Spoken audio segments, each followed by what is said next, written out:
এক মাস আগে ওইখানে একটা নির্বাচন হয় মালদ্বীপের যেটা নির্বাচনে এই যে এখন যে ভিক্টিম সে হচ্ছে জয়েন্ট সেক্রেটারি পদে নির্বাচিত হয়েছে, তার সাথে সভাপতিও আছে।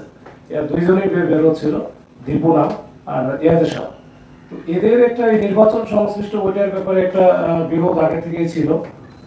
এটা হতে পারে, প্রাথমিক ধারণা করতেছি এই বিরোধ থেকে হতে পারে, আবার অন্য কারণ হতে পারে। আমরা না ধরা পর্যন্ত আসলে এটা ফুল মোটিভ আমরা আসলে বলতে পারবো না। এটা একটু আমরা চেষ্টা করতেছি। সম্প্রতি রাজধানী এলিফ্যান্ট রোডে দেখা গেছে যে দুজন ব্যবসায়ীকে চাপাতিতে কোপানো হচ্ছে প্রকাশ্যে মানুষের সামনে। আসলে এই ঘটনায় কোনো মামলা হয়েছে কিনা বা আপনার অনুভূতি আছে কিনা? এ বিষয়ে আমাদের মামলা হয়েছে এবং আমাদের যে ভিডিও ফুটেজ সেটা অ্যানালাইসিসের কার্যক্রম করে আমাদের বিভিন্ন গোয়েন্দা তথ্য বিশ্লেষণ করে সম্পৃক্তকে শনাক্ত করার কার্যক্রম অব্যাহত আছে এবং আমরা বিশ্বাস করি, আশা রাখি যে আমরা এটা শনাক্ত করে আমরা তাদেরকে আইনের আওতায় আনতে পারবো। আমরা তো গতকালকে মামলাটা রুজু হয়েছে।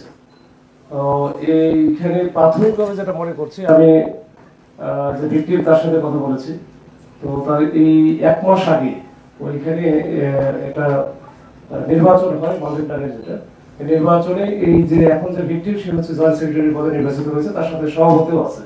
এর দুইজনেই বেরোচ্ছিল, দীপু নাম আর ইয়াদেশা। তো এদের একটা এই নির্বাচন সংশ্লিষ্ট ওইটার ব্যাপারে একটা বিরোধ আগে থেকেই ছিল। এটা হতে পারে, প্রাথমিক ধারণা করতেছি এই বিরোধ থেকে হতে পারে, আবার অন্য কারণ হতে পারে। আমরা না ধরা পর্যন্ত আসলে এটা ফুল মোটিভ আমরা আসলে বলতে পারবো না। এটা একটু আমরা চেষ্টা করতেছি।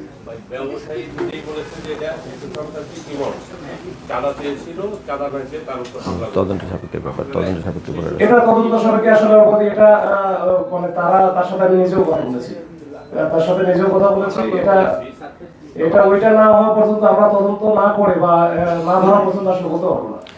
মূলত তদন্ত কার্যক্রম যেহেতু চলছে, তদন্ত কার্যক্রমের মধ্যে সঠিক জিনিসটাই উঠে আসবে এবং এটার সাথে যারই সংশ্লিষ্টতা থাকুক তাকে আইনের আওতায় আসতে হবে। এই ঘটনার সঙ্গে মানে এই যে ব্যবসায়ীকে কুপিয়ে আহত করার ঘটনার সঙ্গে আন্ডারওয়ার্ল্ডের একটা বিষয়টা উঠে আসে। আপনারা কি মনে করছেন যে আন্ডারওয়ার্ল্ড আবার সক্রিয় হয়েছে? আমরা পুরো বিষয়গুলো দেখছি। আমাদের কাছে তো আমরা যেটা যে পুলিশের যে গোয়েন্দা তথ্য থাকে সেই তথ্যের ভিত্তিতে আমরা কাজ করি।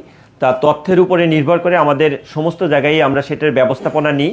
তা সেক্ষেত্রে যেই থাকুক, আন্ডারওয়ার্ল্ডের সংশ্লিষ্টতা থাকুক আর আপনার ওপেন যারা আছে তাদের সংশ্লিষ্টতা থাকুক, আইনের আওতায় আসতে হবে। আমরা কঠোর ব্যবস্থা এই ক্ষেত্রে নিব।